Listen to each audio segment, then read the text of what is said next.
Psicólogos en el mundo real, un podcast de psicología para psicólogos con los pies en la tierra. Si recién te recibiste de la carrera de psicología y no sabes por dónde empezar, tenés muchos miedos y dudas sobre cómo es la práctica y cómo vas a desarrollarte como psicólogo, este podcast es para vos. Soy el licenciado Nicolás Piragine y te invito a descubrir una forma práctica y concreta de pensar a la psicología. Para no perderte ninguna novedad y recibir nuestro contenido exclusivo, te invito a suscribirte al newsletter. Si no sabes por dónde empezar a estudiar psicología científica y basada en evidencia, te recuerdo que tenemos un ebook gratuito y súper completo que te ayudará a empezar en forma eficaz y ordenada. Encontrarás los links a estos recursos en el episodio. Sin más preámbulos, comenzamos el episodio de hoy. Bienvenidos al episodio número 18 de Psicólogos en el mundo real. Hoy vamos a estar hablando de tendencias actuales en psicoterapia, un poquito de historia también y actualidad. ¿Hacia dónde vamos? ¿Hacia dónde se dirige la psicoterapia? En el episodio de hoy vamos a estar hablando de eso. Antes de comenzar, te recuerdo que en el newsletter vas a tener una breve experiencia, un breve comentario que agrego sobre lo que vamos a estar hablando hoy en el podcast y te cuento mi experiencia intentando aplicar un protocolo por primera vez como terapeuta, qué es lo que pasó y cuál es mi experiencia con los protocolos. Y un poco también te cuento cuáles son las dificultades que surgen con los protocolos, cuáles son las limitaciones que tienen básicamente. Pero bueno, vamos a arrancar con el tema de hoy, eso lo encontrás en el correo. Y vamos a estar hablando un poco entonces de hacia dónde se dirige el campo de la psicoterapia. Primero vamos a hacer un breve contexto histórico, le vamos a dar un marco histórico a esto de la psicoterapia, porque ustedes saben que la terapia tal y como la conocemos hoy, que es tan conocida, que bueno, voy a terapia, ya la gente, incluso acá en Argentina está la cultura muy extendida de, es muy común, normal ir a terapia, pero no siempre existió un espacio así como el de la terapia. Siempre existieron, evidentemente, en las distintas culturas, espacios de consejería, en las tribus, en los lugares, también distintos eh, líderes políticos o de guerra tenían ciertos consejeros. Había, también estaban los líderes espirituales, había cierta, siempre estuvo como ahí ese función o ese papel de un consejero, de alguien con quien uno podía consultar sus problemas o los problemas. Pero la terapia tal como la conocemos hoy, no, eso es más moderno. Y siempre cuando hablamos de historia, si bien no exactamente de la psicoterapia, pero está relacionado, mencionamos a Pinel, a Philippe Pinel, que con su conocido tratamiento moral, ahí alrededor de 1800, cuando saca su tratado sobre la alienación mental, es Pinel quien empieza como a dar estos lineamientos acerca de un tratamiento moral, como le llamaba él, ¿no? Como una forma reeducativa de abordar la locura o la insanía o la alienación mental, como se decía en ese momento. Y no consideraba, se empezó a dejar de considerar ese tipo de fenómenos como algo, no sé, posesiones demoníacas o cosas extrañas que eran por ahí explicaciones que sucedían antes. Entonces, ahí lo tenemos a Pinel como una gran figura en la historia. No es el único, hay muchos otros, pero después seguramente vamos a mencionar a Sigmund Freud, porque es Sigmund Freud el que da con su psicoanálisis y modelo de terapia de conversación, como le llamaba Berta Oppenheim, que era Ana O, le decía Freud, pero ya todos sabemos que su nombre real era Berta Oppenheim, que era una de las primeras pacientes tratadas por el psicoanálisis y que ella misma le había dado el nombre al psicoanálisis de Talking Cure, ¿no? La cura por la palabra, la cura por la conversación. Entonces este tipo de terapia, este tipo de espacio donde uno va a hablar con un psicólogo, comienza un poco en ese momento, ¿no? Podríamos decir que Freud es uno de los principales referentes de lo que conocemos hoy como la práctica de psicoterapia. Pero claro, desde Freud y hasta hoy ha pasado mucha agua bajo el puente, ha cambiado mucho todo el contexto de la psicoterapia, muchísimo. Y les voy a contar brevemente esos cambios y básicamente la idea es contar en qué estamos hoy y hacia dónde vamos hoy y seguramente esto siga cambiando porque siempre hay modas, siempre hay cambios y está todo el tiempo en constante movimiento. Bueno, pero Sigmund Freud, con la psicoterapia que daba, él tenía esta metodología que era escuchar a los pacientes, hablar, teorizar, generaba distintas hipótesis, teorías, pero no había investigación en psicoterapia, no había investigación. Y a mí me gusta recordar a un autor, si bien no es el único, hay todo un cambio de época, que es cuando empieza a cambiar todo esto y se empiezan a proponer distintas alternativas para pensar a la psicoterapia, sobre todo porque había que también financiar investigaciones y demás, y teníamos que tener una certeza, esto en los países más modernos donde se plantearon primeramente estos temas, ¿no? Entonces uno tenía que tener la posibilidad de saber dónde iba a dirigir ciertos fondos de financiamiento para investigar y, bueno, no había investigación en psicoterapia, no había... Freud no hacía investigación en psicoterapia, sino que iba teorizando. Pero a mí me gusta recordar o mencionar a Hans Eysenck, que con su libro tan conocido Decadencia y Caída del Imperio Freudiano, que es de la década del 80, ya muestra este cambio de época, este escepticismo respecto de los postulados psicoanalíticos y esta crítica a muchos de los casos de Freud y demás. Y bueno, ahí empieza todo una nueva etapa, ¿no? Porque también aparece la tercera edición del DCM, del Manual Diagnóstico y Estadístico de los Trastornos Mentales, que borra, tira por tierra, quita totalmente toda la terminología freudiana, toda la terminología psicoanalítica y comienza esta nueva etapa de poder tener un DCM con textos, con conceptos más técnicos o más específicos y la preocupación por la eficiencia y la eficacia de las terapias, la necesidad de hacer investigación y ahí es cuando surge la terapia cognitivo-conductual, empiezan a aparecer los tratamientos con apoyo empírico y los protocolos de tratamiento y demás y aparece toda esta nueva etapa de investigación en psicoterapia, de tratamientos con apoyo empírico y el auge, la gran expansión de la terapia cognitivo-conductual en los 80, en los 90. Bueno, hasta ahí con lo que tiene que ver con la historia, porque después en los fines de los 80, 90, empezaron a surgir las primeras manifestaciones, investigaciones sobre la tercera ola y después se popularizaron más en el 2000 y acá llegaron incluso bastante después del 2000 y ya seguimos hablando de tercera ola en psicoterapia, si bien ya estamos en como, no le digo cuarta ola, pero es lo que parece que es como la terapia basada en procesos y bueno, es un poco de lo que vamos a estar hablando hoy. O sea, hice ese salto histórico así rápido de Pinel, Freud, la caída del imperio freudiano, como le llamó Eysenck, y el surgimiento de la terapia cognitivo-conductual y los tratamientos con apoyo empírico, los protocolos de tratamiento que iban dirigidos específicamente a un trastorno, el DCM con esa limpieza de los términos psicoanalíticos en el año 80,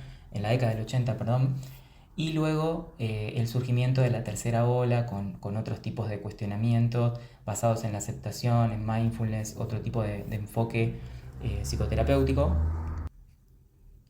hasta hoy que estamos hablando de esto de la terapia basada en procesos, que lo que intenta hacer es encontrar un idioma común dentro de las psicoterapias basadas en evidencia y también poder personalizar los tratamientos para cada individuo que tiene particularidades únicas y que esa es otra de las limitaciones que nos encontramos con los tratamientos protocolizados. Así que voy a arrancar por ahí a explicar el tema. ¿Qué es la parte buena de los tratamientos con apoyo empírico? Todo lo que pasó ahí en la década del 70, 80 con el surgimiento de estos tratamientos y su popularización. Bueno, empezábamos a contar por primera vez con investigación rigurosa en psicoterapia, pero esa investigación y es una investigación basada en resultados. Esto quiere decir que se agrupaba una serie de personas, se conseguía un grupo de personas con una determinada característica de síntomas, por ejemplo, que eh, cumplían los criterios de depresión, por ejemplo, y a esas personas que se las medía, para saber que cumplían con los criterios de depresión, se los hacía entrar en un determinado protocolo o en un determinado tratamiento. Y luego se medía la eficacia o sea, los resultados que produjo, es decir, si la persona ya dejaba de tener esos síntomas o seguía teniendo síntomas, o si básicamente la depresión, siguiendo este ejemplo, no estaba más, si se había remitido, si se había curado, entre comillas, podríamos decir. Entonces evaluaban ese resultado. Al inicio la persona tenía depresión, a la salida del tratamiento, del protocolo, no, o se veía cuáles eran los resultados. Entonces esto arrojó mucha luz sobre los tratamientos que funcionaban, sobre las intervenciones que funcionaban, y pudimos tener un control científico, poder medir, poder hacer estudios controlados, aleatorizados, sobre qué tratamientos funcionan, y ahí aparece toda esta lista de los tratamientos con apoyo empírico. Esto a partir de los esfuerzos del Instituto Nacional de Salud Mental de los Estados Unidos. Entonces fue todo una década de muchísima expansión en investigación, de muchísimo financiamiento, de muchísimo dinero que se puso para investigar estos temas, pero basados en esto que se conoce como investigación de resultados, que es un grupo de personas con características similares, es decir, con síndromes o síntomas o trastornos similares, como puede ser depresión, ansiedad. Se hicieron para todos los trastornos que figuraban en el manual DSM. Y se empezaban a contrastar las distintas intervenciones, los distintos tratamientos principalmente, y armar protocolos de tratamiento, que son los famosos tratamientos con apoyo empírico, que constan de distintos protocolos para los distintos trastornos. Y bueno, esa fue la década de expansión de la psicoterapia con apoyo empírico, de la terapia basada en evidencia, y los inicios con principalmente lo que se conocía como terapia cognitivo-conductual, que tiene como varios problemas la denominación en sí misma, pero es una denominación que se sigue usando. Y hasta ahí, buenísimo, estábamos en la década de los 80, de los 90, avanzando en esto de los protocolos de tratamiento, en esto de los tratamientos con apoyo empírico, pero ¿cuál era el problema de todo esto? Y qué es lo que yo les cuento en el newsletter también, cuando les cuento el tema de los protocolos y de cómo cuando yo salí de la carrera y empecé a estudiar terapia cognitivo-conductual, lo primero que quería hacer era encontrarme con protocolos, porque sentía que eso era lo que me iba a aportar luz o me iba a traer claridad sobre cómo intervenir, cuando la verdad es que no fue así, y un protocolo nunca te va a permitir tener absoluta claridad sobre cómo intervenir en un tratamiento específico, y voy a tratar de profundizar por qué en este episodio. Pero ¿cuál es la característica del protocolo? Es un conjunto de pasos, básicamente, donde se aplican distintas intervenciones para una problemática clínica dada. Entonces yo tengo la depresión, por ejemplo, el trastorno depresivo mayor, y tengo un protocolo, como puede ser el protocolo de activación conductual para la depresión, que consta ni más ni menos que una serie de pasos que hay que hacer por sesión y que vos los tenés que aplicar de esa manera. Con la sesión 1 pasa esto, en la sesión 2 pasa el otro, con determinadas planillas, con determinados formularios, y todo suena muy buenísimo, todo muy organizado, todo muy protocolarizado. Justamente de ahí viene el término. Pero justamente la definición misma de protocolo, y acá como saben yo siempre agrego alguna reflexión mía, porque me parece que está bueno que un podcast agregue algo de la persona que lo está comentando, que no sea solamente lo que se leyó en un libro o se escuchó en otro curso o aprendió en otro lado, sino que está bueno como darle una vuelta de tuerca, pues ustedes se fijan con qué se quieren quedar o qué les sirve. Pero la palabra protocolo justamente es una palabra que en sí mismo es inherente a estructura y rigidez, podríamos decir. Porque justamente algo es un protocolo porque indica una serie de pasos que son esos y no son otros. Entonces, en la misma definición del protocolo está implícita su falta de adaptabilidad a la situación específica de mi paciente. Porque fíjense, no sé si lo pensaron alguna vez, pero uno dice, no, bueno, pero Nico, pero si tiene depresión ya está. Sí, pero hay distintas formas en las que se manifiesta la depresión y distintos contextos de cada una de esas personas que tiene depresión. Entonces, si yo reúno a, no sé, 50 personas eh, que cumplen los criterios para el trastorno depresivo, y yo digo, bueno, listo, cumplen los criterios, tienen este síntoma hasta el número 5 o la cantidad que sea del 1 al 9 que plantea el DCM, y los meto en una investigación para que reciban un tratamiento y para ver el resultado, pero yo no sé exactamente las coordenadas de cada uno de ellos. ¿Se entiende esta diferencia? No sé exactamente cómo es la depresión de cada uno de ellos, cómo es el contexto de cada una de esas 50 personas, cómo son las características en las que se manifiesta la depresión en cada una de esas personas. Puede ser diferente, de hecho es diferente.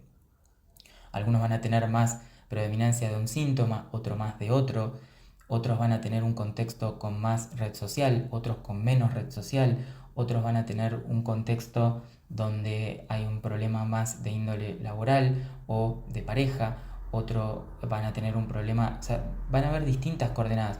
No sabemos también cuánto, o sea, es muy importante en el trastorno del estado de ánimo la historia del trastorno del estado de ánimo, o sea, el tiempo de desarrollo. No sabemos exactamente la causa y de dónde viene y cómo se fue generando ese problema del estado de ánimo en cada uno de esos individuos. Obviamente cuando yo intente aplicar un protocolo, y además tampoco conocemos las circunstancias actuales de esos individuos, no solo las que se generaron, las que generaron el problema clínico y las diferencias que hay entre los problemas clínicos que se llaman iguales. No todos los trastornos de ansiedad generalizada son iguales, no todos los trastornos depresivos mayores son iguales, no todos los trastornos bipolares son iguales, etc. No solo eso, sino que tampoco sabemos las circunstancias actuales individuales de cada una de esas personas. Entonces, lo que suele suceder con un protocolo es que el protocolo no puede, por definición, porque es un conjunto de pasos estructurados y totalmente rígido, es decir, uno debe seguirse después del otro, no puede la mayor cantidad de las veces adaptarse a la realidad clínica de un paciente único, que es el que tengo enfrente y al que tengo que adaptarme. Obviamente por ahí esto es algo que ahora lo hacemos como lo decimos de manera explícita y sencillamente estaba implícito y no hay problema, hay que adaptarlo. Pero comúnmente muchas veces no se menciona este tema. Se comenta el protocolo, se explica el protocolo y después en la clínica pasan cosas,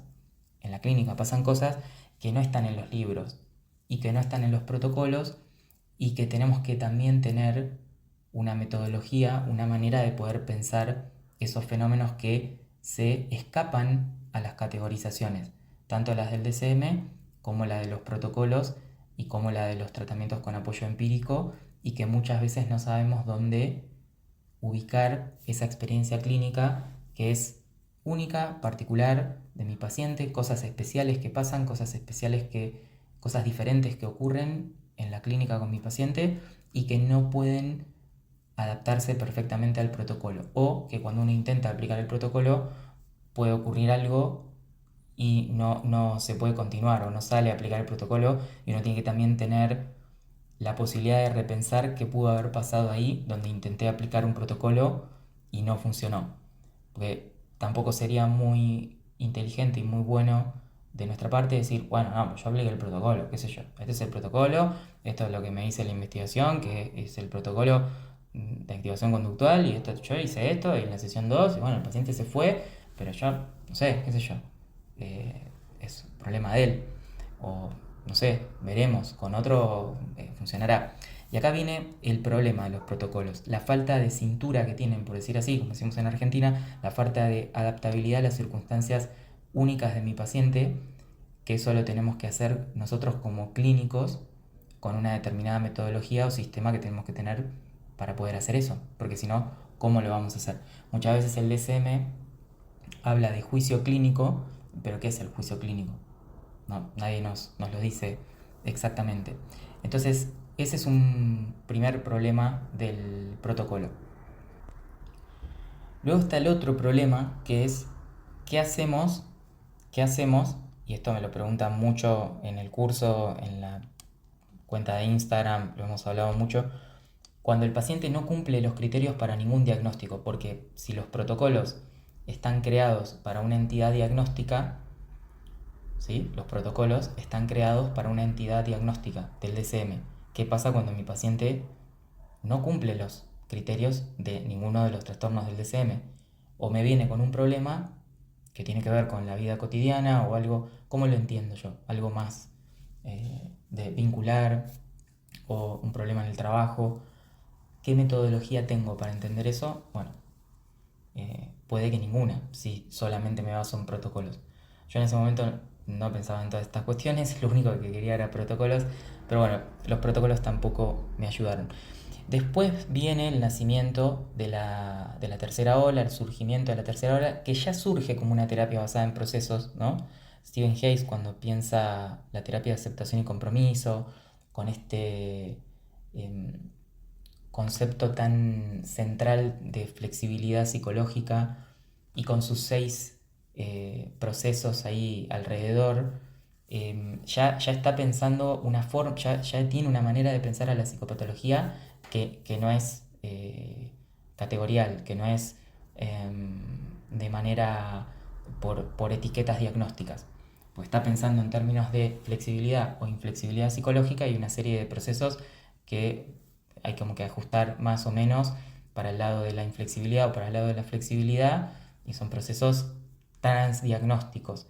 Y ahí aparece esa noción que fue empezando a aparecer y a cobrar mucha relevancia hoy en día, que es la noción de lo transdiagnóstico y la terapia basada en procesos, como una forma de hacer foco en cosas que tuvieran en común todos los problemas clínicos, que tiene mucho sentido, por cierto, ¿no? Porque cuando uno ve y dice, bueno, nosotros en nuestro afán de parecernos a los médicos o de seguir la tradición de la psiquiatría, bueno, empezamos a categorizar, a etiquetar, a poner síntomas, signos y demás. Y bueno, fue esta primera etapa que les decía, de la década del 70, del 80, del DCM, de la versión 3 del DCM, de la de investigación en psicoterapia, de los tratamientos con apoyo empírico, los protocolos, etc. Pero nos empezábamos a encontrar con estos problemas que tenían los protocolos, y con que además había un gran porcentaje de personas, y hay que reconocerlo esto también, si bien la psicoterapia con apoyo empírico demostró eficacia, había un gran porcentaje de las personas que no se beneficiaban de estos tratamientos. O sea, que no les resultaban útiles ni los protocolos, ni por más evidencia que había. Entonces había una gran parte de las personas que no se les estaba brindando una solución con estas terapias. Hayes, que viene de la tradición conductual, ya tiene como esta lógica implícita de pensar las cosas en forma de procesos, evidentemente, porque siempre que leo algo de él está implícito eso. Y es muy interesante ver cómo se está como volviendo al inicio de la terapia de conducta. Cuando la terapia de conducta surge, cuando pensamos en los trabajos de Skinner, que ya naturalmente la noción de operante es una noción, por ejemplo, transdiagnóstica, no tiene nada que ver con los diagnósticos ni con las etiquetas, y está basada en procesos ya naturalmente por definición. Entonces es muy interesante ver cómo actualmente estamos volviendo, después de años, fueron como décadas de investigar para otro lado, y ahora se está yendo nuevamente a los procesos. Esto es algo que vengo mencionando hace un par de años ya acá en Eduquera, y en el curso lo trabajamos también en profundidad. Hay alguna charla por ahí dando vuelta en YouTube mía que hablo de este tema, si no me equivoco. Pero estamos en una vuelta a tratar de entender los mecanismos transversales, transdiagnósticos, que están en todos los problemas clínicos y que funcionan como un proceso. Y cuando mencionamos proceso, acá viene la palabra que parece resolverlo todo, pero que empieza como a ser complejo también, porque todavía no tenemos una adecuada definición de proceso. eso es otra cosa que vengo a contar en el episodio de hoy. Está todo muy lindo, la terapia basada en procesos, buenísimo lo transdiagnóstico, pero no hay una definición clara todavía de proceso. De hecho, hay muchas formas de pensar estas cuestiones. Hace unos años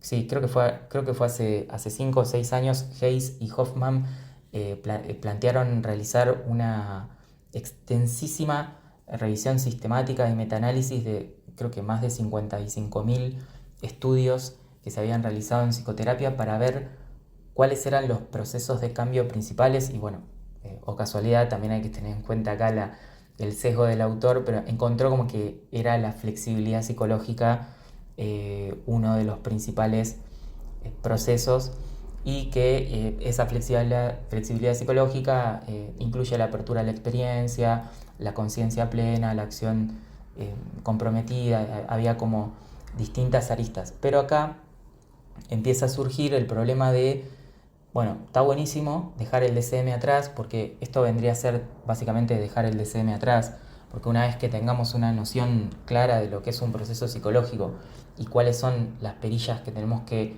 tocar para que se produzca el cambio, que eso es algo que ahora voy a comentar, que me había olvidado de comentar recién cuando hablé de los protocolos, ya no vamos a necesitar el DCM, va a ser totalmente inútil a los efectos de un psicólogo. Pero bueno, para eso hace falta que pase seguramente un tiempo, unos años, porque muchas cosas también en lo que tiene que ver con los aspectos legales y demás, está implícito el uso del DCM y está popularizado. Pero bueno, retomando lo que decía recién de la explicación, una de las cosas que no sabíamos, y nunca se pudo saber con el tema de los tratamientos con apoyo empírico, era por qué funcionaban la psicoterapia.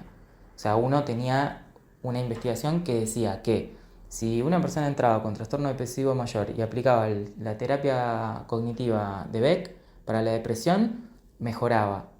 Ok, porque entra con depresión, se aplica el protocolo de tratamiento y sale por afuera de la fábrica o de la máquina, como yo siempre digo, ¿no? Como que entra el paciente dentro de una máquina que está toda oscura, que uno no ve nada, que es como si fuera una fábrica, y empieza a hacer ruido ahí la fábrica y sale por el otro lado sin depresión. Perfecto, ok, funciona, tratamiento con apoyo empírico, pero ¿por qué funciona? ¿Qué fue lo que tocó la terapia que hizo que funcione? Y además recuerden que no teníamos los contextos individuales y las coordenadas específicas de cada paciente, o sea, no conocemos la vida individual de cada uno de esos 50 pacientes, sigamos con el mismo ejemplo, y no sabemos las características especiales de la depresión de cada uno de esos pacientes. Las consideramos como que, bueno, cumple los criterios, son todos parecidos. Y se producen cambios, en algunos sí, en otros no, bueno, las estadísticas, qué sé yo, pero funciona. El tema es que no sabemos por qué funciona. Después es muy gracioso de ver justamente en depresión y me pasaba en el posgrado que nos decían, bueno, en la depresión justo hay todo un tema porque muchos tratamientos funcionan. Bueno, entonces, ¿cómo es eso? ¿Por qué funciona entonces? ¿Qué es lo que funciona de lo que se hace en los muchos tratamientos? No, no sabemos. Eso no sabemos. Sabemos que funciona, pero no sabemos por qué. Y sería muy interesante arrojar luz sobre esto porque también permitiría explicar por qué pasa esto de que muchas personas van no sé, a una terapia alternativa, como puede ser un coach, o como puede ser un consultor psicológico, o como puede ser no sé, ahora no se me ocurre, a cualquier terapia súper alternativa, súper que uno puede considerar esotérica, incluso, de terapias de vida pasadas o algo así, y se producen cambios.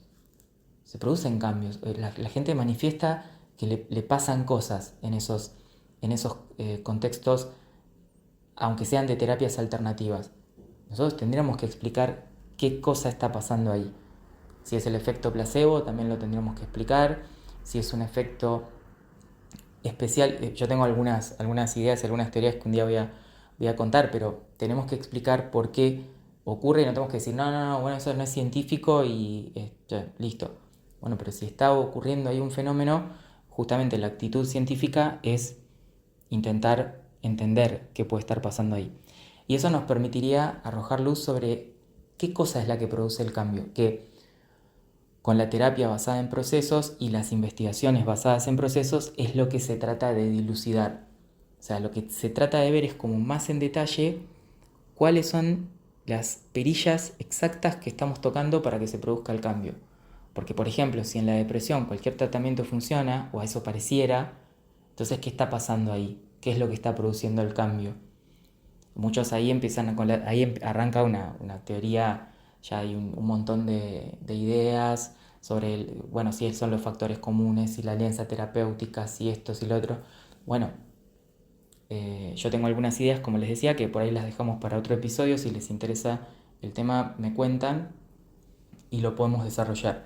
Pero entonces, la pregunta se empieza a dirigir a por qué se produce el cambio psicológico. No tanto a, bueno, este tratamiento produce cambio, este tratamiento también, este otro también, hacemos estudios, este para este trastorno, este para el otro. No, es como hacer un freno y decir, para, ¿qué es lo psicológico que estamos tratando de cambiar?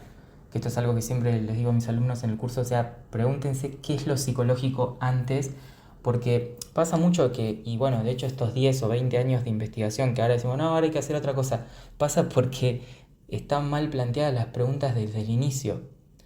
Y esto es crucial y es muy difícil, pero bueno, muy difícil de manejar y uno se puede equivocar. Pero uno si se plantea la pregunta mal desde el inicio, todo lo que siga a continuación, por más que consiga inteligencia artificial, voy a hacer estudios con millones de dólares, vamos a hacer miles de investigaciones, vamos a hacer esto para los tratamientos, pero si está mal planteada la pregunta desde el principio, todo el resto va a estar mal y van a ser recursos tirados. Pero bueno, es esa primera pregunta de cómo plantear lo psicológico, no es una pregunta que se resuelva en el laboratorio, es una pregunta de orden filosófico. Y a partir de esa respuesta es que se va a orientar la investigación. Así fue como pasó con el tema de los trastornos. Había una definición filosófica de lo psicológico y de una definición filosófica de lo psicológico y de lo psicopatológico también, o sea, de la enfermedad o de la salud. Ni hablar de la noción de salud mental para la Organización Mundial de la Salud, que es bastante naif, bastante simplona, digamos, esa definición. Eso otro día lo abordamos. Pero en todo lo que se hizo, en creer que las personas tienen unos determinados trastornos, que se tienen que curar o que están enfermas o que esto, que el otro, hay un montón de definiciones filosóficas sobre lo psicológico y sobre los problemas mentales y demás. Que obviamente si uno no es consciente, o sea, no sabe que tiene esa definición, porque culturalmente ya tenemos definiciones implícitas y no nos damos cuenta que las tenemos, justamente eso por ahí es un poco la definición de cultura, es decir, una serie de cosas que pensamos acerca del mundo que ni sabemos que las pensamos porque están tan en nuestro contexto, que parecen tan obvias que ni las cuestionamos. Y así se dirigió un montón de investigación en ese momento a tratar de cubrir estos temas. Y no es que se hizo mal y no es que no sirvió, fue una etapa y fue algo que se necesitó, pero que hoy ya vemos que necesitamos plantear esto de la visión basada en procesos y que eso va a ser además mucho más útil para los clínicos y vamos a poder ayudar mucho mejor a las personas porque vamos a tener una noción de cómo se produce el cambio psicológico, no de aplicar una recetita para tal cosa y una receta para tal otra y con eso ir viendo y ir luchándola ahí en la clínica sin tener ninguna metodología, sino tener mayor claridad sobre cómo se produce el cambio. Pero, lamentablemente, sobre eso todavía no hay acuerdo, sobre eso todavía no hay claridad y sobre la noción de proceso menos. Porque la noción de procesos que toma Hayes, y esto es lo último que voy a comentar sobre el tema, en todo lo que he podido leer sobre el tema, no es una noción de procesos psicológicos básicos, no es una noción de procesos básicos, de procesos pavlovianos operantes. Él tiene otra definición de procesos. Habla de procesos y es muy interesante la perspectiva de la que plantean los autores. Está muy bueno, creo que va mucho más por ahí que por el DSM y que todo eso que que ya a todos los que están haciendo clínica se dan cuenta que eso no funciona demasiado bien. Pero la definición de procesos, a mi entender, voy a dar un comentario personal, como profesional, puedo estar equivocado y es un tema al que tengo que seguir estudiando. Pero lo que pasa mucho con la definición de procesos que da Hayes y Hoffman es que son definiciones que no son de procesos básicos y tal vez no sería tanto un problema eso porque se pueden usar otras nociones de proceso. No digo que solo haya que usar los procesos básicos, pero hay una dificultad, de nuevo, en poder traducir los, los, eh, los niveles que yo llamo de lenguaje cotidiano, coloquial o metafórico a un lenguaje técnico. Entonces el clínico corre el riesgo de volver a estar perdido con estos procesos, porque con procesos como autocompasión, procesos como conciencia universal, no me acuerdo que tiene uno que es como conciencia plena, pero hay otro que es como conciencia, como que sentirse en hermandad con todas las personas, ¿no? Un concepto como muy oriental. Y hay una cuestión ahí, me parece, no sé si ideológica es la palabra para referirme a Hayes, pero sí como cultural, como de algo que viene de la década del 70 o algo como de esa época del hipismo y del paz y amor y todo eso, que está buenísimo, pero creo que está eso en él. Esta es una observación personal, de nuevo, y no es una crítica. Me parece un tipo muy inteligente, brillante, con unos libros súper interesantes sobre cómo piensa lo psicológico, y todos los que me conocen saben que me gusta mucho el modelo de terapia de aceptación y compromiso. No es una crítica, sino una observación, y además es una observación personal y subjetiva, porque no lo conozco y puedo estar totalmente equivocado sobre lo que digo. Pero bueno, acá en el espacio del podcast con ustedes me permito hacer algunas opiniones. Y me parece que tiene algo de eso, que tiene algo de hipismo, tiene algo de que quiere que todos estemos bien y paz y amor y como que todo, ¿no? Me genera como mucho algo de eso, y también hay un intento muy grande de él, lo cual es muy interesante también desde la perspectiva de un conductista, de él digo, ¿no? Como conductista, porque lo es, que intente explicar nociones como el sentimiento religioso, la espiritualidad, la conexión, esto que habla él de la conexión con todos los seres y con todo el mundo. Es interesante que haga ese intento, pero yo ahí ya veo como una parte más subjetiva de él, que bueno, que eso es, como les decía, es una opinión mía. Entonces aparecen estos otros nuevos conceptos, apertura a la experiencia, eh, el que mencionábamos recién, o flexibilidad psicológica incluso también, que es el principal, que uno de nuevo no tiene del todo una referencia concreta y real de esos términos. Y entonces ahí es donde para mí se le va a dificultar al clínico la intervención. Porque si bien podemos pensar que el proceso de la flexibilidad psicológica o de la apertura a la experiencia es un proceso importante y que hay que trabajar, pero ¿cómo lo trabajamos? O sea, ¿cuál es la traducción específica que le va a permitir al terapeuta trabajar ese tipo de variables? A mí me gusta pensarlo más así, por lo menos, pero por ahí también estoy influenciado desde mi perspectiva o desde cómo yo lo pienso, desde lo que a mí me ha servido para intervenir, y es lo que les enseño también a mis alumnos. Siempre todo está bajo revisión, como yo les digo a mis alumnos, por eso también el curso lo dictamos todos los años y puede cambiar, y yo también me permito poder cambiar de perspectiva, porque esto todo el tiempo cambia, todo el tiempo uno se va actualizando, y en algún momento puedo estar pensando diferente. Algo que hoy pienso como correcto lo puedo estar pensando incorrecto o diferente, porque es así como va cambiando el conocimiento. Y yo no estoy casado con ninguna teoría ni tengo problema en cambiar lo que haya que cambiar en función de que explique mejor la realidad de lo que estamos tratando y que nos permita intervenir mejor, nada más. Pero bueno, ese es un comentario extra. Entonces ahora lo que nos encontramos es en la dificultad de definir la noción de procesos, que está muy bueno, la terapia basada en procesos, pero podemos llegar a caer en el mismo, podemos llegar a tropezar con la misma piedra de volver a trabajar con términos que no sabemos bien cuál es su definición operacional y conductual, que es el único nivel, ese nivel conductual es el único en el cual se puede pensar la intervención.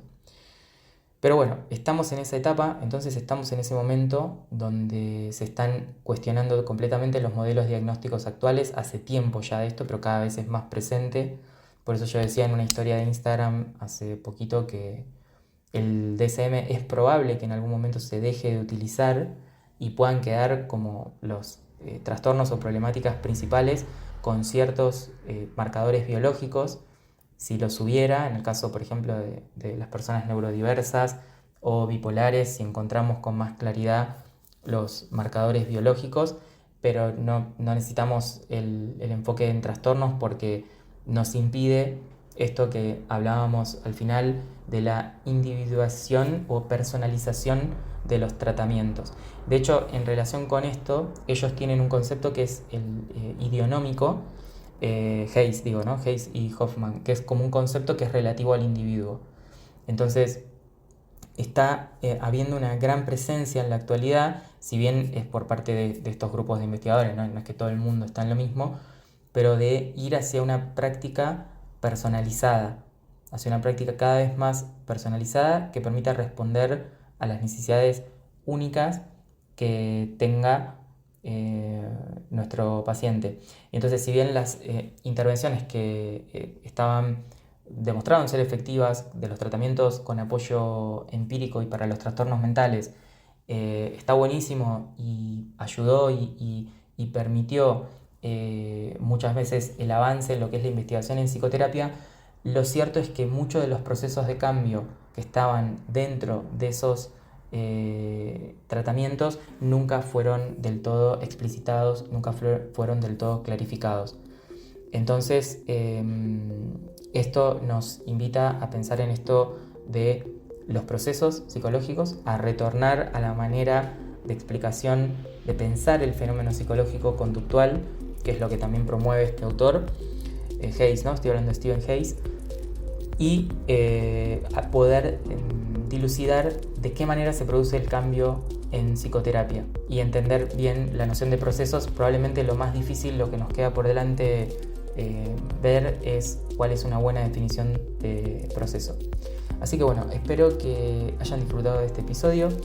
Les dejo en los comentarios, ahí me pueden hacer preguntas, comentarios acá en Spotify, y también les dejo los links a nuestros canales principales, tanto al newsletter por si se quieren suscribir y al ebook gratuito Iniciación a la Práctica Clínica por si quieren tener un panorama general de cuáles son los conceptos de psicología básica que requieren sí o sí para empezar en esto de la psicología basada en evidencia como psicólogos clínicos.